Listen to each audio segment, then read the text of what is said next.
Welcome to the Self-Awareness and Self-Compassion Podcast, formerly known as the Full Spectrum Feeling Podcast. I'm your host, Blaise Schwaller, life coach, mom, and former tattoo artist. I help people heal their past, speak their truth, and love the lives that they're living now. Join me here every week for conversations on how to live an imperfect but fully engaged life that embraces all the feels so that you can stretch into your best life while enjoying the you that's here right now.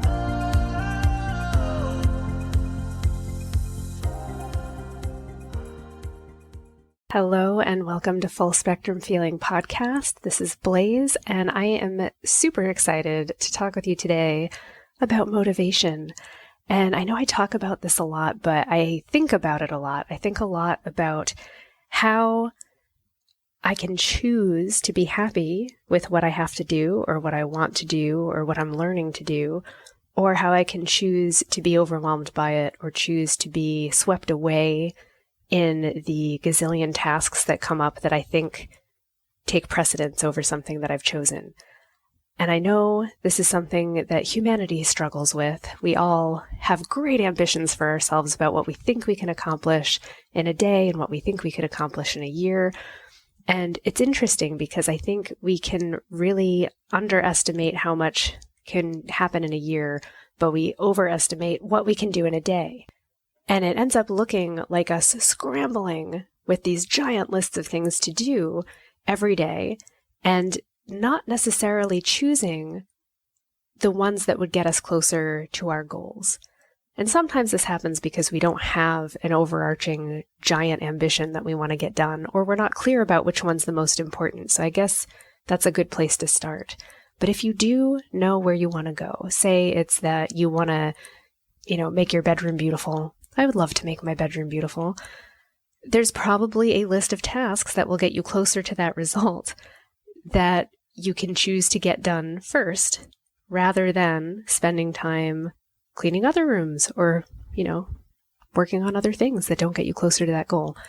It's a silly example, but sometimes it's what you want to do. So, how can we find ways to stop the procrastination or make clearer, cleaner choices about what we're going to do?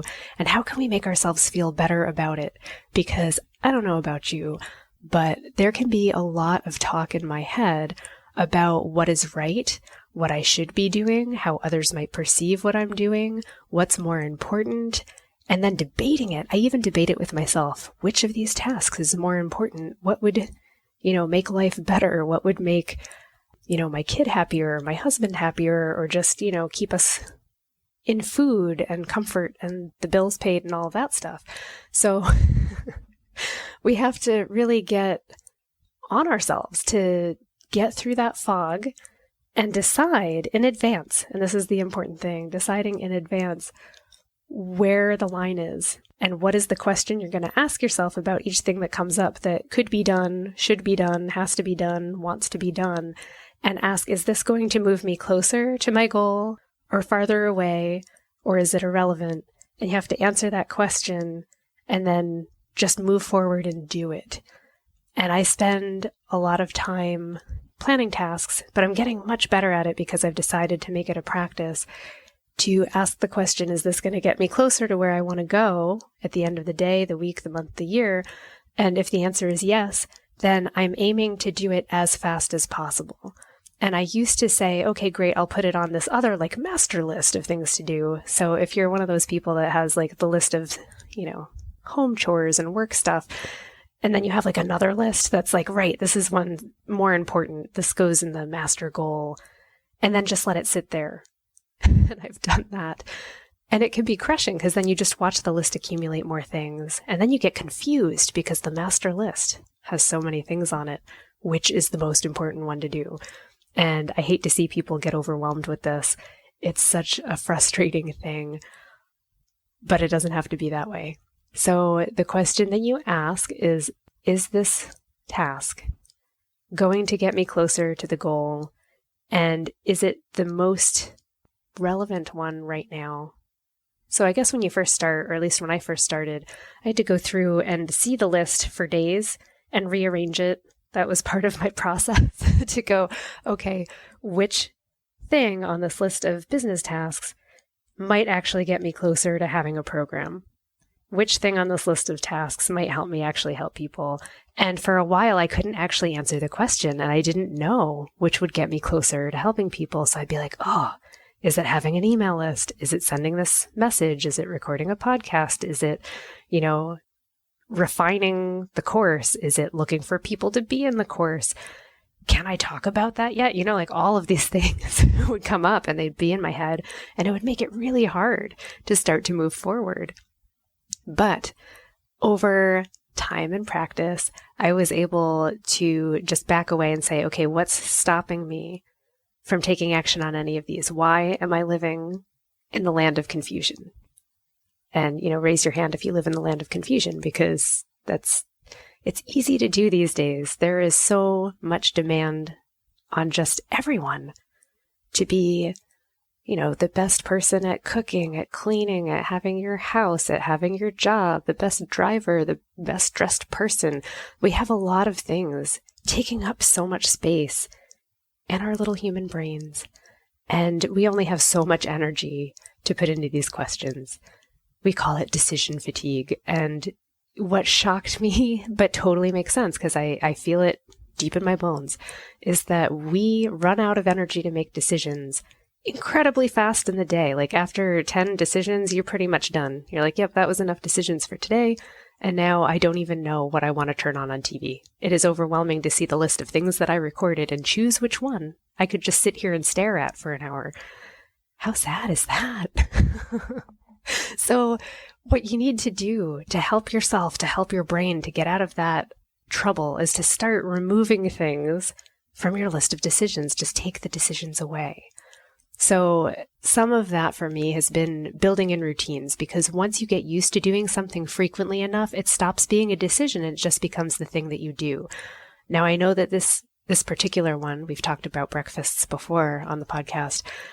I don't know that it's necessarily the most healthy choice I could make, and I'm willing to admit it. I almost every day have the same breakfast. And I know technically, I could switch it up. It's probably better for my body to just get different nutrients in every once in a while.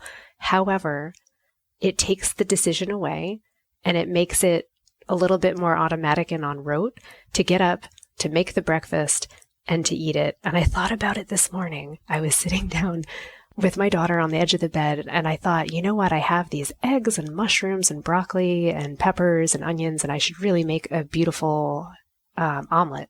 That would be so delicious. And I was like, yeah, that seems like a lot of effort. And then I went into that waffling decision-making thing of, oh God, do I make the omelet? Do I not make the omelet? And I thought, I'm just going to chop up my fruit and have my yogurt and do the granola and chocolate chips because that's my life. And that's what I did. And I thought, wait a minute, please. It's not actually harder. And in my mind, it was harder. I thought it would be harder to make the omelet than it was to make the fruit breakfast. But the God's honest truth is it takes just as much time chopping fruit and sorting out the granola and putting it in bowls and washing things as it would to have just chopped up different vegetables, put them on the frying pan, and then put them in a bowl. It would not have taken any extra effort. But my perception of it said, that's really hard. I don't want to do it. My mind threw a little fit and said, well, I guess we could make it for lunch, because in my mind, lunches are allowed to be more complicated. Welcome to my brain.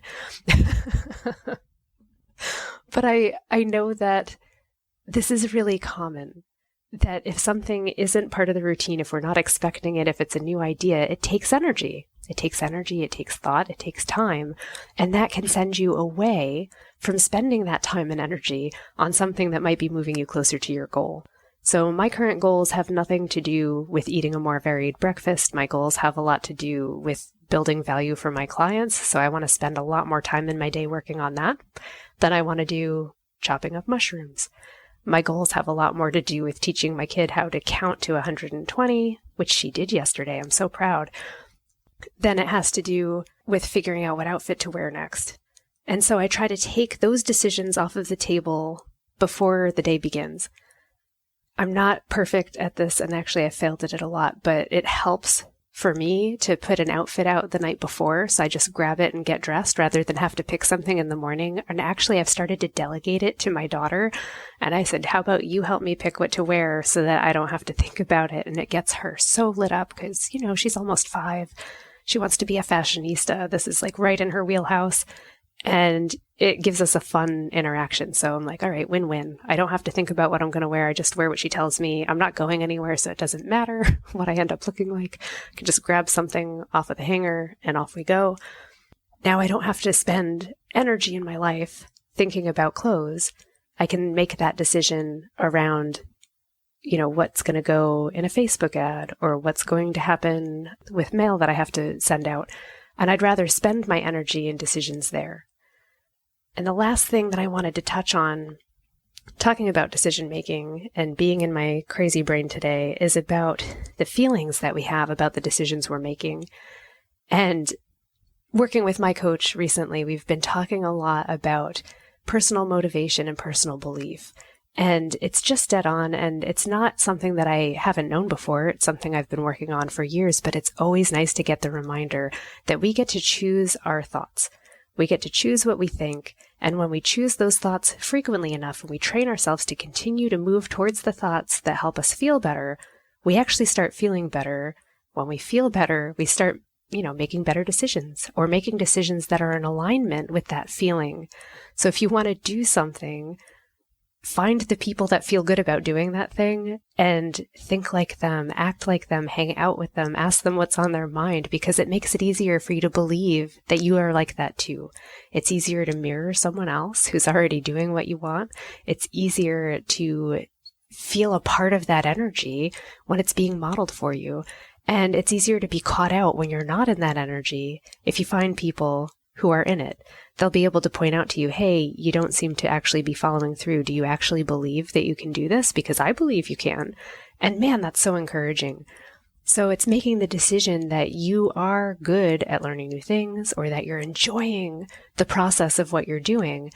And I'm taking that to heart and deciding, when I'm choosing to do dishes, I don't have to do dishes, I'm choosing to do them, that I can enjoy that. And it seems so silly for such a small little action to make that switch in my brain to say, hey, I'm going to choose to enjoy this right now, instead of thinking, ugh, I have to do dishes. This is so annoying. Why didn't anyone else do it? There's so many thoughts that come up, but I'm starting to just watch them happen and go, okay, these are what I'm thinking right now, but it's not the capital T truth. And it might be, but does it really matter? What if I can take that moment and just enjoy the water, the soap, that my kitchen's getting clean, the sunlight coming through the window, maybe notice what my hands feel like, or notice the weight of a dish. Just enjoy that few moments rather than getting caught up in a crazy train in my head that actually is a lot of the time about blame, about how did these dishes get here? Come on, Blaze, you know how they got there. People ate food. I ate food and then put a dish on the counter. But the thought comes up like, how the hell did this happen? Where did this dish come from? Why is there so many? And you'd think, why would those thoughts come up? This happens every day. This isn't a new situation. Like, anyone who exists has dishes in their kitchen. We know how they get there. And yet the thought comes up, how did this happen? Why is this happening to me? And that's exactly when I jump in and say, whoa, whoa, whoa, brain. This didn't happen to me. It's just happening. It's okay. You can be upset about having to do the dishes, but you can choose to just be like, oh, it's time to do the dishes, and just do them and not think anything about it. And then it doesn't take up your brain and energy anymore. So that is part of my brain training process this week, is just noticing when I get caught up in a weird tendency to want to fling blame around for just random circumstances. There's dishes in my sink, there's dirt on my floor. How did this happen? And rather than getting upset about it, just realizing that is just something that happens. If you go outside, dirt will come inside, and then you get to choose if you care or not. If you want to clean it up, why are you upset about it, Blaze? You don't need to be upset that there's dirt if you want to clean it up. And if you don't want to clean it up, you don't need to be upset about it either. You just go, meh, I don't care. Move on to something else. That is liberation. When you realize that you get to choose which thought you jump into and how you feel about that. And that's, I think, where I want to leave it today, is to say, what could you choose that makes you feel empowered, that makes you feel in control of the situation, that makes you feel like you're choosing something for yourself that you get to enjoy? What choice or what thought can you think that makes you feel better? And how often can you continue to notice and choose that? Like if you notice that you get derailed and you're starting to get wound up, or there's like tightness in your chest, or your fists are balling up, and you suddenly realize like, whoa, wait, what's happening actually? Why am I upset? Okay, I'm running 5 minutes late. Does that really require me to have all of the fury of being stung by hornets? Or can I just go, okay, I'm 5 minutes late, and in an hour tomorrow, 5 days from now, probably no one will care. Why do I have to care so much right now? And then just move on. It's wonderful. So that, my friends, is my thoughts about decisions for today. I continually have more of them. I'm all about figuring out how our brains work and how these emotions like just come up and how they're tied together, and how we ultimately really do have a choice. We can choose to be more aware and more present.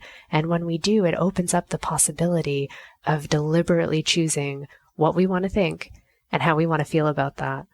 So let's do it. I'm here for it. I hope you have a wonderful week, and I look forward to seeing you next time.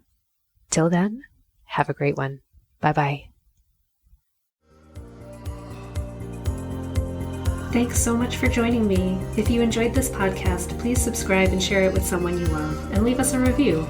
You can learn more and get some self-compassion tips and tricks by visiting coachwithblaze.com, where you can sign up to get my free booklet on overcoming anxiety, overwhelm, exhaustion, and burnout.